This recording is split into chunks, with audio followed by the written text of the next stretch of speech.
नमस्कार दोस्तों, आपका स्वागत है आपके अपने चैनल स्टडी वाइन्स ऑफिशियल पर। तो आज की इस वीडियो में हम मौर्योत्तर काल में जो विदेशी आक्रमण हुए थे उनके बारे में पढ़ेंगे।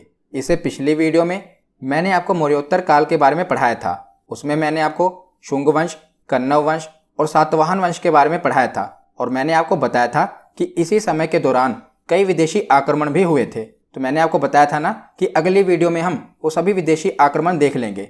तो आज की इस वीडियो में हम जो उस समय विदेशी आक्रमण हुए थे, यानी कि मौर्यों के जाने के बाद जो विदेशी आक्रमण हुए थे उनके बारे में पढ़ेंगे। तो पहले हम पूरे थ्योरी को पढ़ेंगे और लास्ट में प्रीवियस ईयर क्वेश्चन भी अटेम्प्ट करेंगे। तो बस आपको वीडियो को एक बार देखना है, आपको इसको रटने की कोशिश नहीं करनी, बस एक बार पूरा एंड तक सुनना है। जो भी मैं आपको बताऊंगा एक कहानी की तरह से सुनना है और लास्ट में प्रीवियस ईयर क्वेश्चन जरूर अटेम्प्ट करना है। तो चलिए बिना देरी किए हुए वीडियो को शुरू करते हैं। तो चलिए वीडियो की शुरुआत करते हैं। और वीडियो को शुरू करने से पहले मैं आपको थोड़ी पीछे की कहानी बता देता हूं ताकि आज आप वीडियो को रिलेट कर पाएं। अगर आपने पिछली वीडियोस नहीं भी देखी तब भी आपको पता चल सके कि हमने कहां तक पढ़ लिया था और आगे हम क्या पढ़ रहे हैं। अगर आपने वो वीडियोस नहीं देखी तो वैसे प्लेलिस्ट में जाकर, हिस्ट्री की प्लेलिस्ट में जाकर जरूर देख लेना। मेरी यही कोशिश रहती है कि कम समय में उस टॉपिक से रिलेटेड जो भी एग्जाम में पूछे गए पॉइंट है ना, सबको एक साथ कवर कर दूं और कम समय में आपको ज़्यादा कंटेंट प्रोवाइड करूं। तो इसीलिए मैंने जो भी हिस्ट्री के टॉपिक हैं आपने देखा ही होगा कि कम समय में ज़्यादा से ज़्यादा फैक्ट कवर किए हैं। तो चलिए आज का टॉपिक पढ़ने से पहले मैं आपको बता देता हूँ कि इससे पहले मैंने आपको क्या पढ़ाया था।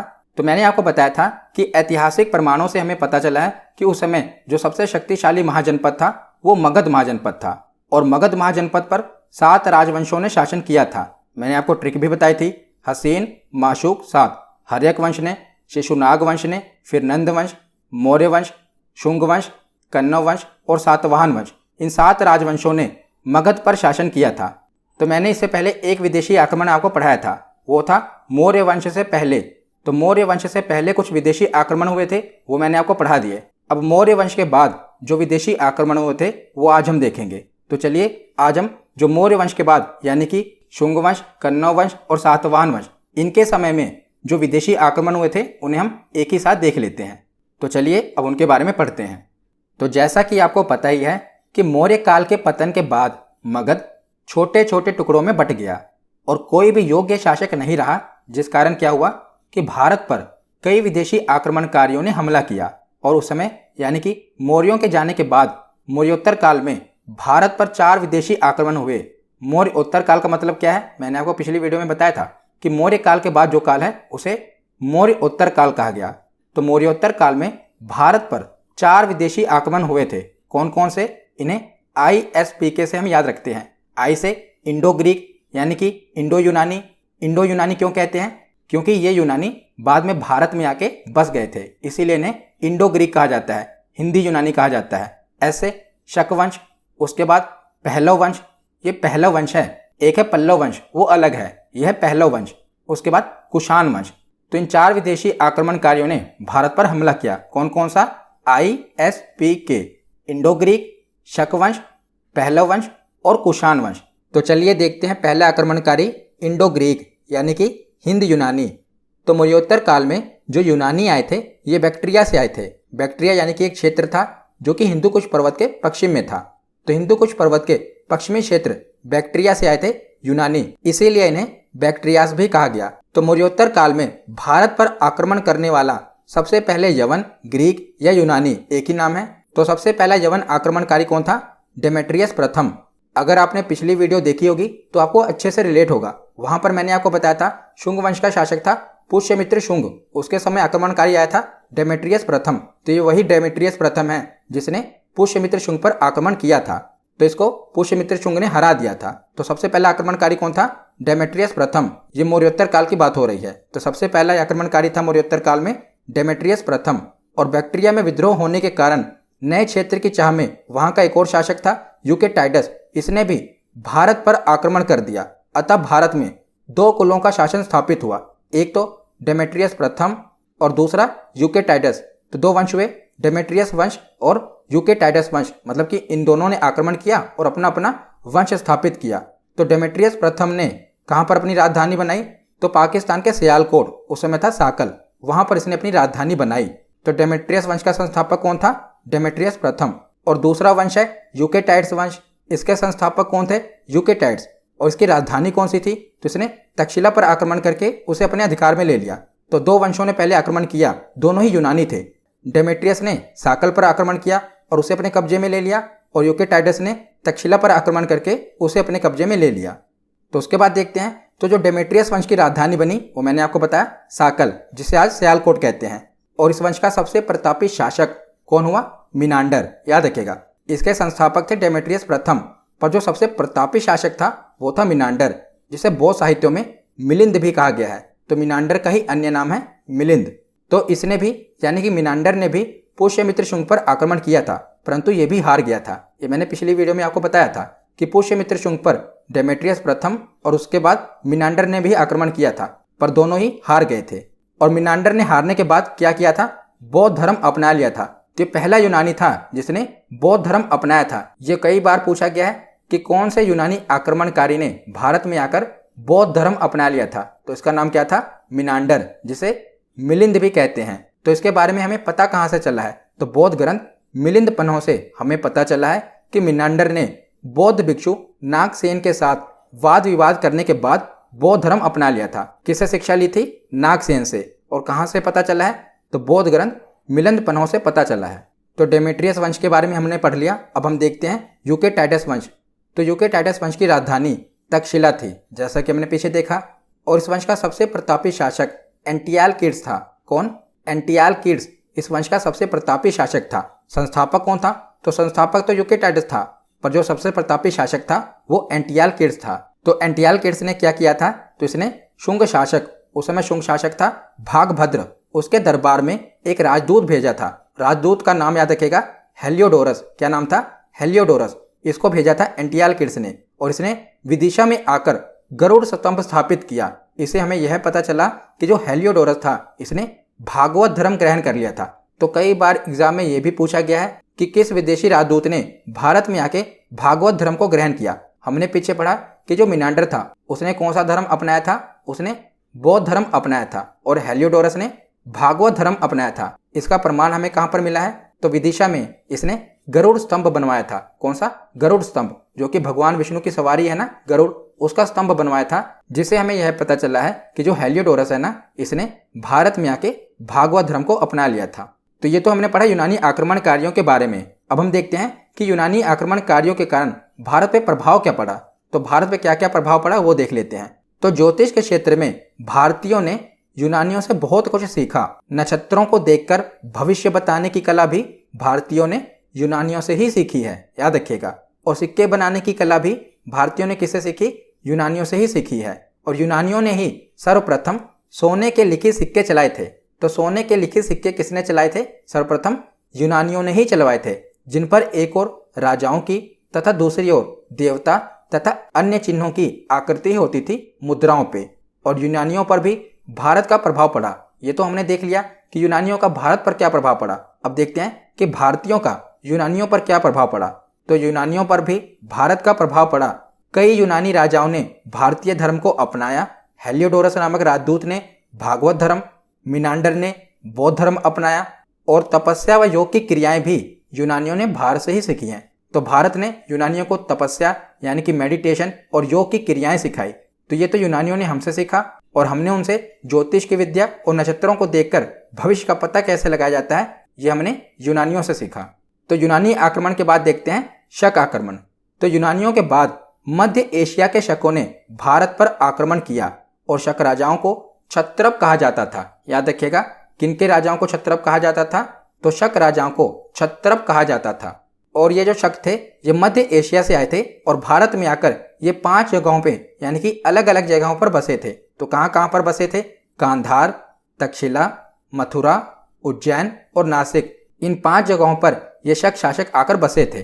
तो सबसे पहले देखते हैं तक्षशिला के शासक, यानी कि जो तक्षशिला का शक शासक था उससे हमें क्या याद रखना है। जो गांधार का शक शासक था इससे ज़्यादा प्रश्न नहीं बनते, इतिहास में ज़्यादा कुछ देखने को नहीं मिला है, इसलिए गांधार वाले को आप छोड़ दीजिए। आपको ये पता होना चाहिए कि गांधार में आकर बसा था, पर गांधार के शासक से रिलेटेड आपको कुछ नहीं पढ़ना।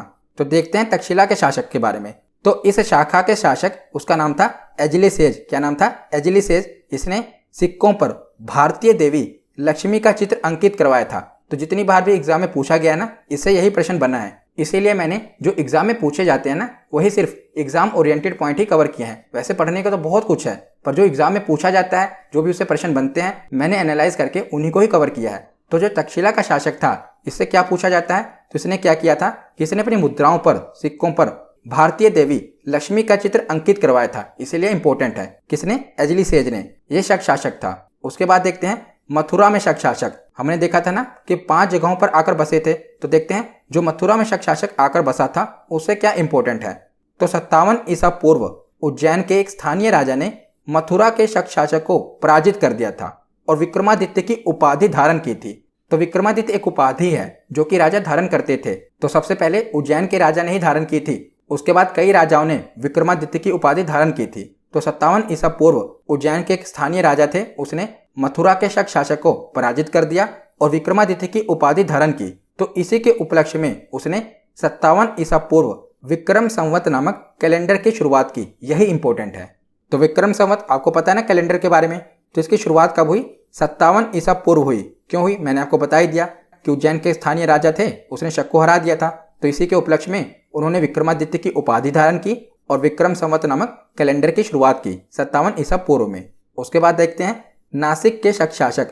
तो इस शाखा का सबसे प्रसिद्ध शासक कौन था? नहपान। पिछली वीडियो में भी मैंने आपको बताया था नहपान के बारे में। तो नहपान ने सातवाहनों से महाराष्ट्र में एक बड़ा भूभाग छीन लिया था। तो ये मध्य एशिया से आया था, उसने भारत में आकर महाराष्ट्र के एक बड़े क्षेत्र में सातवाहनों को हरा दिया और बड़ा भूभाग छीन लिया। तो वहां पर इसने शासन शुरू कर दिया। परंतु क्या हुआ कि उसके बाद एक सातवाहन शासक थे, उनका नाम था गौतमीपुत्र सातकर्णी। इन्होंने इसे पराजित कर दिया। तो किसने पराजित किया था? गौतमीपुत्र सातकर्णी। तो गौतमीपुत्र सातकर्णी के बारे में पिछली वीडियो में मैंने आपको बताया था। तो गौतमीपुत्र सातकर्णी ने किसे हराया था? नहपान को हराया था। और इसके बारे में हमें पता कैसे चला है कि नहपान को इन्होंने हराया था? तो इसका प्रमाण हमें नासिक के जोगल थंबी से मिला है।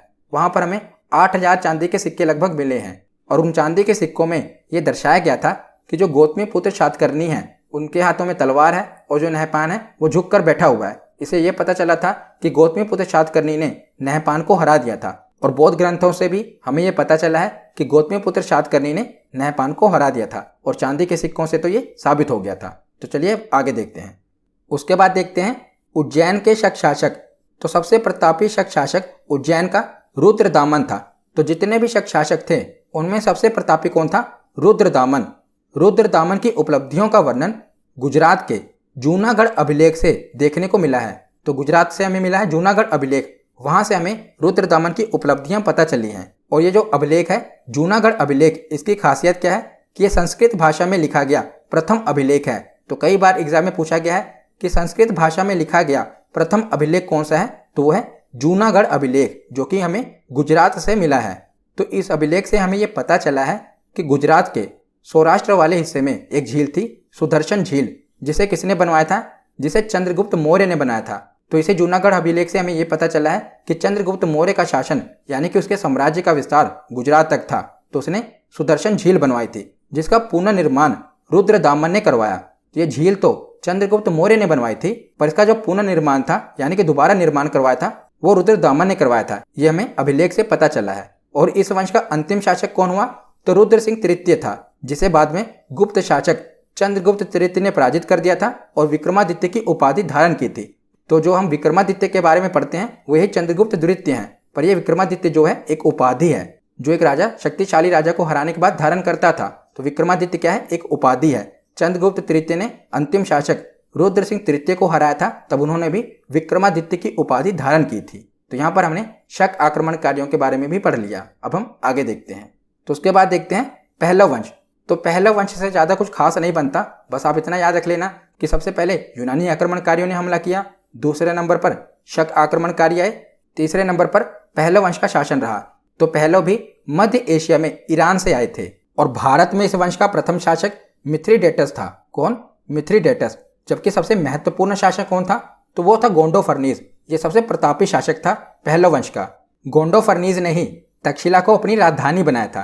तो गोंडोफर्नीज के बारे में हमें कैसे पता चला है? तो इसके शासनकाल की जानकारी तख्ते बही नामक अभिलेख से, जो कि पेशावर में और पाकिस्तान में है, वहां के अभिलेख से पता चला है। तख्ते बही अभिलेख से हमें गोंडोफर्नीस के शासनकाल के बारे में जानकारी मिली है। तो पहला वंश से इंपॉर्टेंट क्या बनता है, तो इसे ये इंपॉर्टेंट बनता है कि इसी के शासनकाल में ईसाई धर्म प्रचारक सेंट थॉमस भारत आया था और यह भारत में आने वाला पहला ईसाई धर्म प्रचारक था। तो भारत में ईसाई धर्म की शुरुआत यानी कि सबसे पहले ईसाई धर्म का प्रचारक कौन था, सेंट थॉमस। तो ये कब आया था, तो गोंडोफर्नीस के शासनकाल में ही भारत में सबसे पहली बार ईसाई धर्म प्रचारक सेंट थॉमस भारत आया था। तो उसके बाद आखिरी और चौथा वंश देखते हैं, कुषाण वंश। वेरी वेरी इंपॉर्टेंट, बहुत ही इंपॉर्टेंट है, ध्यान से सुनिएगा। तो कुषाण मध्य एशिया में पश्चिमी चीन के यूची जाति के लोग थे। कौन से जाति के, यूची जाति के। एक कबीला था यूची जाति का, वहां के ये रहने वाले थे, जो कि लगभग 165 ईसा पूर्व में पश्चिमी चीन से खदेड़े जाने के बाद इनकी एक शाखा अफगानिस्तान चली गई और दूसरी शाखा तिब्बत में आ बसी। तो इसे दूसरी शाखा ने भारत पर आक्रमण कर दिया था, तिब्बत वाली शाखा ने। तो कुषाण वंश का संस्थापक कौन है, तो कुजुल कैडफिसस ये कुषाण वंश का संस्थापक था। पर इसके बाद जो अगला शासक बना विम कैडफिसस, इसे कुषाण वंश का वास्तविक संस्थापक माना जाता है, क्योंकि इसने भारत पर आक्रमण करके गांधार, पंजाब और मथुरा क्षेत्रों पर आक्रमण किया और उसे अपने अधिकार में ले लिया। तो इसे कुषाण वंश का वास्तविक संस्थापक माना जाता है। पर जो कुषाण वंश का संस्थापक था वो था कुजुल कैडफिसस। अगर हम बात करें वास्तविक संस्थापक की, क्योंकि इसने भारत पर आक्रमण करके कई हिस्सों पर अपना अधिकार जता लिया, इसीलिए इसे वास्तविक संस्थापक माना जाता है कुषाण वंश का।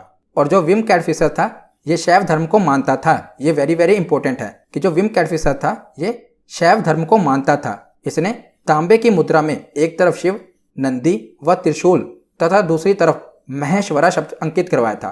तो इसने जो मुद्रा चलवाई थी ना, उसमें एक तरफ क्या था, शिव, नंदी और त्रिशूल बना हुआ था और दूसरी तरफ एक शब्द अंकित था महेश्वरा, जिससे यह पता चला है कि शैव धर्म का अनुयायी था। कौन, विम कैडफिसस। तो कुषाण वंश का संस्थापक था कुजुल कैडफिसस, उसके बाद बना विम कैडफिसस जिसे वास्तविक संस्थापक माना जाता है। यह शैव धर्म का अनुयायी था। उसके बाद आगे देखते हैं। तो आगे अब हम कनिष्क के बारे में पढ़ते हैं। तो कनिष्क से रिलेटेड तो एग्जाम में बहुत सारे प्रश्न बनते हैं, इसीलिए जितने भी प्रश्न बनते हैं मैंने सबको वन लाइनर फॉर्म में लिख दिया है। बस आपको एक बार सुनना है, आपको ये याद हो जाएगा। तो कनिष्क सर्वाधिक प्रसिद्ध कुषाण शासक था और कनिष्क ने 78 ईस्वी में अपना राज्य अभिषेक करवाया था और इसी के उपलक्ष्य में कनिष्क के द्वारा शक संवत कैलेंडर आरंभ किया गया था।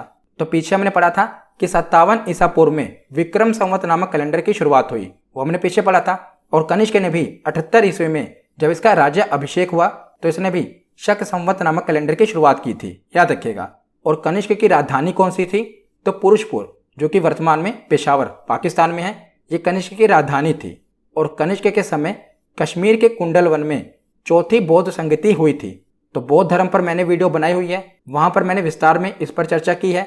वहां पर मैंने बताया था ना कि जो चौथी बौद्ध संगति हुई थी ये किसके समय हुई थी, तो कनिष्क के समय हुई थी। कहां पर हुई थी, कश्मीर के कुंडल वन में। और इसी के समय जो बौद्ध धर्म था ये हीनयान और महायान दो शाखाओं में बट गया था। ये मैंने आपको बौद्ध धर्म में भी बताया हुआ है और मैंने वहां पर आपको अंतर भी बताया था कि हीनयान और महायान में अंतर क्या है, वो वीडियो आप देख लेना। तो कनिष्क के समय में मथुरा कला एवं गांधार कला का जन्म हुआ था और कनिष्क बौद्ध धर्म की महायान शाखा का अनुयायी था। जैसा कि हमने पीछे देखा कि जो बौद्ध धर्म था दो शाखाओं में बट गया था, हीनयान और महायान। तो जो कनिष्क था वो महायान शाखा का अनुयायी था। तो एग्जाम में यह भी पूछा गया है कि किस कुषाण वंश के शासक ने बौद्ध धर्म अपनाया था, तो कनिष्क ने अपनाया था। और सर्वाधिक शुद्ध सोने के सिक्के कनिष्क के शासनकाल में ही जारी किए गए थे। हमने पीछे पढ़ा कि जो यूनानी आक्रमणकारी थे जब वो भारत में आकर बसे थे, उन्होंने भी सोने के सिक्के की शुरुआत की थी, पर शुद्ध सोने के सिक्के की शुरुआत कनिष्क के द्वारा की गई थी, क्योंकि इसके समय में ना हिंदू कुश पर्वत के पास सोने की खानों का पता चला था। तो सोने की खानें मिली थी, जिसके कारण इसने क्या किया कि शुद्ध सोने के सिक्के चलवाए थे। किसने, कनिष्क ने। तो आगे अब हम देखते हैं, तो कनिष्क के दरबार के विद्वान देख लेते हैं कि कनिष्क के दरबार में कौन कौन से विद्वान थे। तो पार्श्व, वसुमित्र, अश्वघोष, नागार्जुन एवं चरक, ये सभी कनिष्क के दरबार के विद्वान थे। तो कनिष्क का जो राजकवि था वो था अश्वघोष, और अश्वघोष ने बुद्ध चरित नामक ग्रंथ की रचना की है, जिसे बौद्धों का रामायण कहा जाता है। किसे, बुद्ध चरित को बौद्धों का रामायण कहा जाता है। इसकी रचना अश्वघोष ने की थी। और नागार्जुन एक बौद्ध आचार्य थे, उन्होंने शून्यवाद दर्शन का प्रतिपादन किया था और इन्हें भारत का आइंस्टीन भी कहा जाता है। किसे? नागार्जुन को भारत का आइंस्टीन कहा जाता है, कई बार एग्जाम में पूछा गया है। और वसुमित्र भी एक बौद्ध आचार्य थे। इन्होंने महाविभाषा शास्त्र नामक ग्रंथ की रचना की थी। किन्होंने? वसुमित्र ने। और चरक, ये एक आयुर्वेदाचार्य थे। इन्होंने चरक संहिता नामक चिकित्सा ग्रंथ की रचना की थी। तो आगे देखते हैं। तो रेशम मार्ग और सिल्क रूट, तो ये क्या है? तो मैं आपको बताता हूँ। तो उस समय क्या था, जब कनिष्क भारत पर शासन कर रहा था ना, तो भारत का जो व्यापार था वो मध्य एशिया में, रोम में, मतलब कि बहुत बड़े पैमाने में भारत का व्यापार हो रहा था। तो उसी समय जो चीन था, इन्होंने रेशम की टेक्नोलॉजी के बारे में पता लगा लिया था और इन्होंने रेशम का व्यापार करना शुरू कर दिया था। जिसके कारण क्या था, जो कनिष्क का व्यापार था ये थोड़ा कम होने लगा, क्योंकि उस समय भारत से क्या जाता था, मसाले वगैरह भारत से बाहर जाते थे। पर चीनियों ने रेशम का व्यापार शुरू कर दिया, जिस कारण कनिष्क को काफी नुकसान हो रहा था। तो चीनी व्यापारी जिस मार्ग से रेशम का व्यापार करते थे ना, उसे रेशम मार्ग कहा जाता था, उसे सिल्क रूट कहा जाता था। और ये भारत के ऊपर से भी होकर गुजरता था। तो चीनी व्यापारी जल मार्ग और स्थल मार्ग दोनों से व्यापार करते थे। ये आप जो देख रहे हैं, ये नीली रेखा, यहाँ से वो जल मार्ग द्वारा व्यापार करते थे, और ये जो आप देख रहे हैं लाल रेखा, यहाँ से वो स्थल मार्ग के द्वारा व्यापार करते थे। तो जल मार्ग और स्थल मार्ग दोनों द्वारा चीनी व्यापारी रेशम का व्यापार करते थे। तो ये पूरा सिल्क रूट है, तो उसी के बारे में पढ़ रहे हैं। तो जो रेशम मार्ग था, ये चीन के रेशम व्यापार को यूरोप, ईरान तथा मध्य एशिया से जोड़ता था। और इस मार्ग का जो दक्षिणी भाग था, ये हिंद महासागर से गुजरता था, और जो उत्तरी मार्ग था, ये कश्मीर तथा हिंदू कुश पर्वत को पार करके गुजरता था।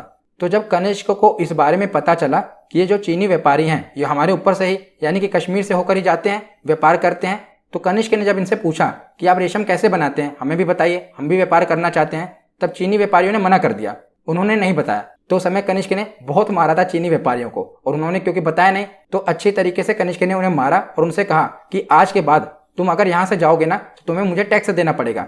यानी कि अगर तुम्हें व्यापार करना है और यहाँ से तुम जाओगे तो तुम्हें टैक्स देना पड़ेगा। तो कनिष्क ने रेशम मार्ग पर अधिकार कर लिया था तथा रेशम मार्ग में होने वाले व्यापार पर कनिष्क कर वसूलता था, यानी कि टैक्स वसूलता था, जो कि उसकी अर्थव्यवस्था का सबसे बड़ा स्रोत था। कनिष्क की अर्थव्यवस्था का यह सबसे बड़ा स्रोत बन गया था। कौन सा? जो कि चीनी व्यापारियों के द्वारा कर दिया जाता था। जब भी वो इस मार्ग से जाते थे तो उन्हें कर देना पड़ता था। तो ये कई बार पूछा गया है कि किस भारतीय शासक ने सबसे पहले रेशम मार्ग पर अधिकार कर लिया था, तो कनिष्क ने अधिकार किया था। तो उसके बाद आगे देखते हैं। तो कनिष्क की मृत्यु के बाद इसके उत्तराधिकारी योग्य नहीं थे, जिस कारण इसके छोटे छोटे सामंत अलग होने लगे और इस वंश का अंतिम शासक के रूप में वासुदेव की चर्चा मिलती है। और इस वंश के सामंतों ने आगे चलकर गुप्त वंश की स्थापना कर दी। तो आगे हम गुप्त साम्राज्य के बारे में पढ़ेंगे। तो यहाँ हमने देखा कि कनिष्क की मृत्यु हो गई, उसके बाद इनका कोई योग्य शासक नहीं रहा जो कि इनके वंश को चला पाए। तो आगे छोटे छोटे सामंत बन गए और उन्हीं सामंतों में से गुप्त साम्राज्य की स्थापना हुई। तो यहाँ पर हमारा थ्योरी सेक्शन कंप्लीट होता है। अब हम प्रीवियस ईयर क्वेश्चन देखते हैं।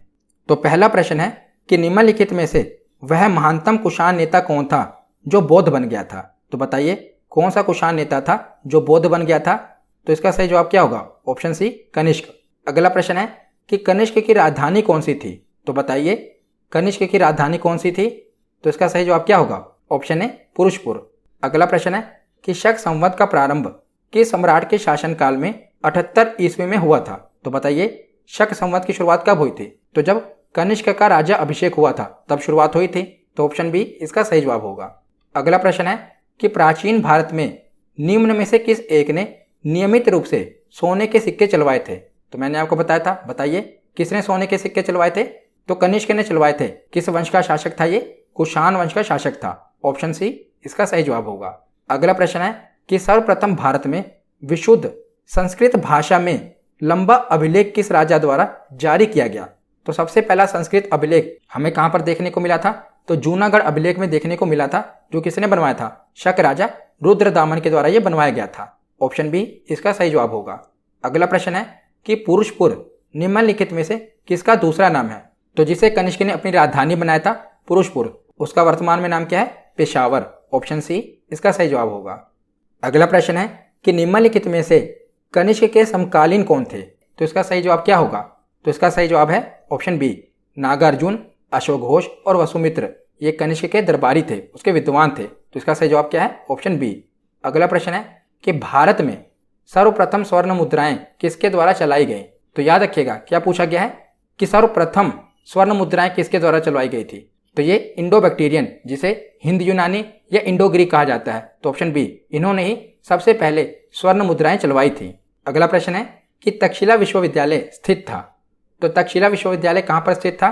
तो वर्तमान में यह जगह पाकिस्तान में है। नालंदा विश्वविद्यालय यह बिहार में था और जो तक्षशिला विश्वविद्यालय था यह गांधार यानी कि पाकिस्तान में था। अगला प्रश्न है कि भारतीयों के महान रेशम मार्ग सिल्क रूट किसने आरंभ करवाया? तो ये कनिष्क ने आरंभ करवाया। ऑप्शन ए इसका सही जवाब होगा, क्योंकि उसने वहां पर अधिकार कर लिया था। अगला प्रश्न है चरक और नागार्जुन किसके दरबार की शोभा थे? तो ये किसके दरबारी थे?